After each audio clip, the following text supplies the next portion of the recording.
In this video, I'm going to be talking about why the phrase second bounce in the nick is rarely right, what you should be doing instead, and finally, when it actually is right. Okay, so let's start by defining what the nick is. Well, the nick is the join between the floor and the wall, all the way along the court. This is called the sidewall nick because it's on the side, and it's the same for the one behind the camera on the right side of the court. This, as you probably guessed, is called the back wall nick. Here's how big the space is between the door and the floor on the court I use. It's not supposed to be like that. Hopefully, yours isn't that big. Now, the one at the front of the court is not a nick because the area below the tin, or the tin itself, and that join is out. Now let's define the bounce. When the ball hits the front wall or the side wall, those aren't counted as the bounces. It's only the bounces on the floor. So you hit the ball, it hits as many walls as it wants to, bounces on the floor, and then the second bounce on the floor. That's the one that counts. If, for example, you hit the ball, it hit the side wall, front wall, side wall, back wall, side wall, impossible, bounced, that would be the first bounce. And then the second bounce would be near the front of the court. Just in case you didn't know, you're not allowed to hit the ball on the way to the front wall. Yes, I've seen people do it and then argue you're allowed. You are not. So, to clearly define that phrase, it's when you hit a shot that takes the second bounce on the floor very close to the join between the floor and the wall. And I say very close because the reality is, to be a nick, it doesn't actually have to hit the nick. It has to be within about a racket head's height or width, if it's on the floor, of that nick. Because that effectively has the same result, which is to stop your opponent from hitting the ball cleanly. I'm going to put a few targets on the floor and against the wall, and I'm going to hit some drives, and then we're going to talk about what kind of shot that was. Was it short? Was it overhit? Was it the right length? Right, so I'm putting these on the floor. One racket up against the wall, one racket on the floor. If I can get the ball to hit this area, this is effectively a second bounce in the nick. Too short. Okay, it hit the racket, but it was too short. It bounced, the second bounce was too early. One more, another time. Now it hit the sidewall, slowed down. That's an important point. We'll talk about that a bit later. Oh, that would have been close enough. I would have called that a second bounce in the nick, effectively. That's too short, or is it? I mean, it bounced here. Does it really make a difference? No. Now I'm going to overhit them. See what happens here. The second bounce was here. That wouldn't be too difficult to hit, although it took an awkward bounce in the back corner. Maybe I'd have been lucky. Another overhit one. Again, second bounce here. And now a couple of short ones.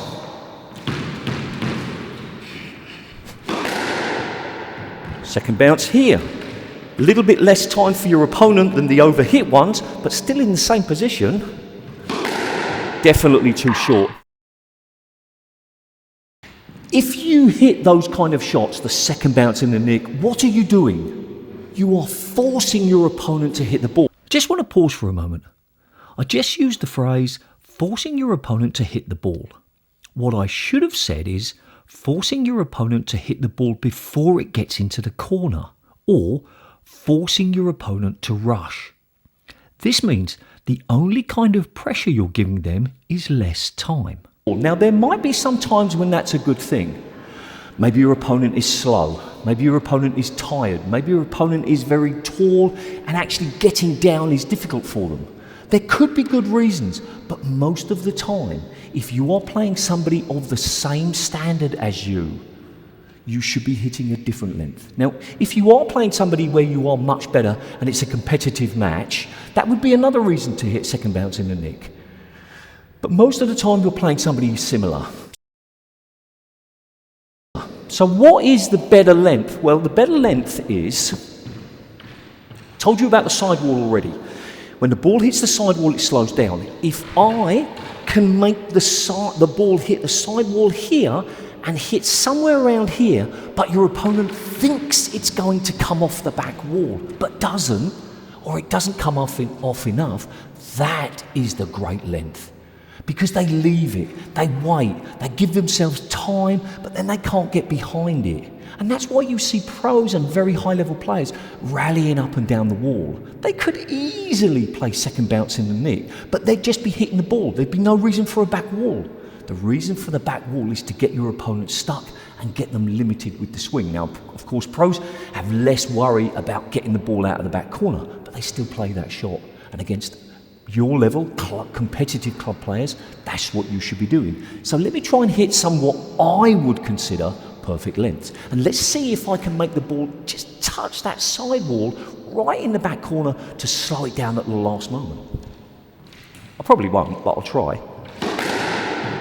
Oh, now that was perfect length, or what people call perfect length, but I don't want to hit that. Perfect length, but it's too short.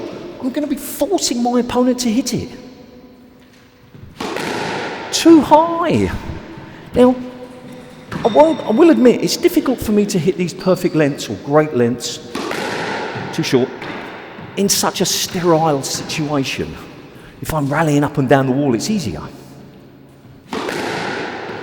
All right, now I'm happy with that. Yes, it came off the back wall, but it hit the side wall and it might have been misjudged. Yeah, I'm pretty happy with that too. Again, it hit the side wall, slowed down, and maybe your opponent won't judge it as well. Let me try a few from the back.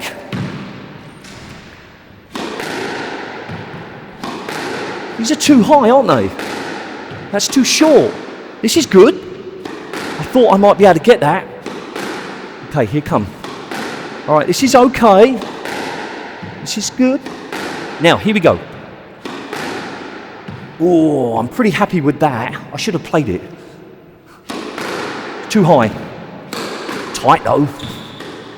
This is good. It's going to bounce. I managed to get it. Up and down the wall. This is looking a bit short. That one I would have had to have hit. So to summarise, a perfect length in the past definition is where the opponent would have to hit it before it hit the back wall because they wouldn't have a chance. And I don't believe that that's the best way, because otherwise you'd be seeing pros do it all the time. I believe that a great length is one that comes off the back wall a little bit, enough to convince your opponent that they should wait. But then if you get it tight, if it touches that side wall, you've maybe got yourself a winner. But what's the worst that will happen is it comes off the back wall, doesn't give them much space, and you're in a rally, which is what happens anyway. But you have to hit those shots with intention. Don't hit them so they come too far back off. Don't hit them so that they bounce short, perfect length, because you'll only be forcing your opponent to hit the ball early. So let's look at a couple of situations where hitting the perfect length could be the great choice, the perfect choice. The first one is when your opponent is out of position. And what you want to do is you want to put the ball as far away from them as possible, but without giving them a chance. You definitely don't want to overhit it so it comes off the back wall and giving them a chance. You don't really want to hit it so the second bounce is maybe somewhere near the service box, because yes, they don't have much time, but they can reach it. Generally, you want to get them right in the corner. So if my opponent, one second, this is my opponent. If my opponent was somewhere here, I've maybe played a shot, they can't stand up because they're so tired.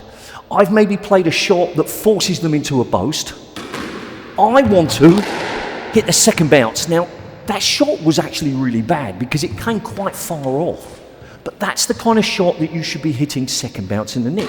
They play a boast.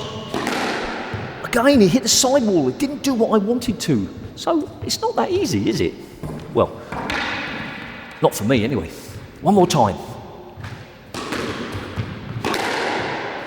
Too short, but I'd be pretty happy with it. Took hit second bounce after the service box, but it still gives them a chance. Last chance for me though, here we go.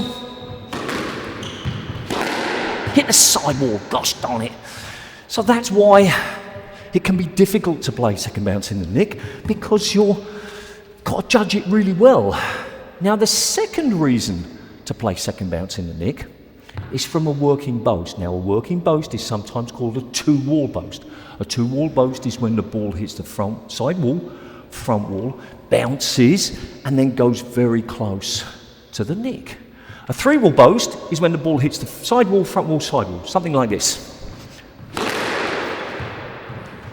Now, a lot of lower club level players play that because it can be effective against lower players. But against better players, the moment you do that, just going to put a little drop in the nick. Now, mine wasn't a little drop, but you get the idea. A two-wall boast, a working boast, forces your opponent forward, makes them doubt what they should be doing, and gives you an opportunity to maybe get their weak shot. So, let me remove my opponent. He's in the way. And let me take him, actually, and put him here. I'd be pretty happy if my two-wall boast came very close to this. Now, I'm going to hit one shot off the back wall and then a two-wall boast and see how close I am. Whoa! As a one-off demonstration, I'm pretty happy with that. It hit the nick somewhere around here. And I want you to think through, let me talk you through what would happen if your opponent played that shot. The ball hits the side wall, front wall, bounces about here. Now I'm coming up to here. I want to leave it as long as possible because it gives me more time. I'd really like to be able to hit the ball tight. So if the ball bounces here and comes up here, I can make contact here, perfect. I'll be able to hit a really tight straight drive. But if that second bounce is going into the nick, I've got to make a decision. Do I take it early? In which case, then I've got to work an angle. And if the angle is like this, I might hit the sidewall. It might bounce short. Oh, maybe it's better to hit a cross court. If I try on a drop, I might be in the way. You're causing doubt. You're creating hesitation. If the ball comes too far off, well, they've got a little bit more space. I can't hit a shot this tight to the wall unless I make contact this tight to the wall. So let me hit one and see, or hit a few, and see what kind of shots I can play against it. All right, that wasn't too hard, was it? Hit the side wall and then came off. A bit lower this time, maybe a bit softer. Oh, way too high. Now here, I've got plenty of space. I'm going to be able to do anything I want. Not a good one. This is better, but still, second bounce would have been here after it hit the wall. It's not putting me under much pressure. Too low. Whoop. Sorry. So there's another lesson. Don't hit too low. Too high. Now, I'm probably not playing these. This is better. Oh, second bounce was here now. I can't hit a perfect drive because even if I hit it before the second bounce, I've got to get the angle right. Okay, that one was okay, but I'm not running and moving. A couple more, but this time off the back wall.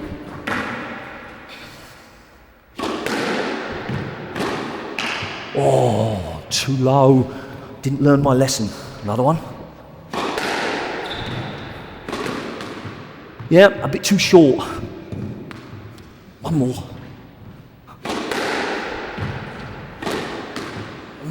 Too short again. Now I'm hitting these from a very sterile position. I'm just bouncing the ball and hitting it. In a rally and in matches, it's generally easier. I certainly think it's easier than just hitting a few and then moving my camera and things like that. So, the next time you play boast and drive, make sure your boasts are the ones that are going close to that target. Make it difficult for your opponent to hit a shot that is touching, kissing down the sidewall. That's what your working boasts are for, to cause them doubt and hesitation and make it difficult for them to hit a very tight shot. And then what are they going to do? They're probably going to go cross court. And now you've got this situation where you boast, You cover the straight drive in case it's there, but you are hyper aware for a cross court, which you can hopefully volley, and now you've got the rally in control. So let's look at a few slow motion examples. Here we are in hitting the deep drive. The ball has just hit the service line, looks like it's going to go really deep, bounces just behind the service box, touches that sidewall a fraction, and then bounces just on the back wall, but it would have been really difficult to get that. Definitely looked like it was going to come further back. And then this one, again, ball hits the wall, front wall, very close to the service line. Boom, there we go. Looks like it's going to be a nice deep shot.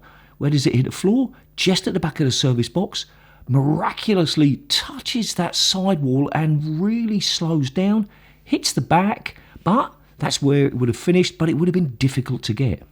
Now here's one from the front, one of those exceptions. You can see my stick man there. He's waiting at the front. I've hit the first shot. It's bounced just at the back of the service box, and it bounces just before the back wall. That effectively is a second bounce in the nick, and that player would have had to have run the whole length of the court. Well, more or less. Now that you have a clearer understanding of what a great length is, the next time you watch high-level squash, whether that's pros or advanced players, pay more attention to the types of lengths they're hitting. See if you can judge when a shot is going to be really difficult to return. If you have any doubts or questions, just let me know in the comments. And remember, do something every single day to improve your squash. See ya.